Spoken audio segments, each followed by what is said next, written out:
National Weather Service in League City has issued a severe thunderstorm warning for northeastern Austin County in southeastern Texas, southeastern Washington County in southeastern Texas, northern Waller County in southeastern Texas, northwestern Harris County in southeastern Texas, until 8:30 p.m. Central Daylight Time.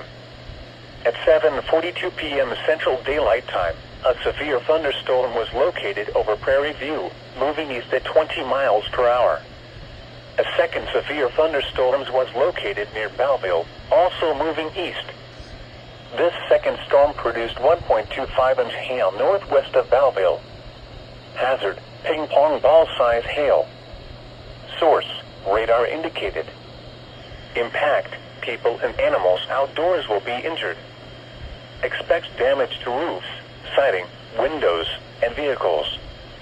Locations impacted include Hempstead, Prairie View, Belleville, Hockley, Waller, Pine Island, and Monaville.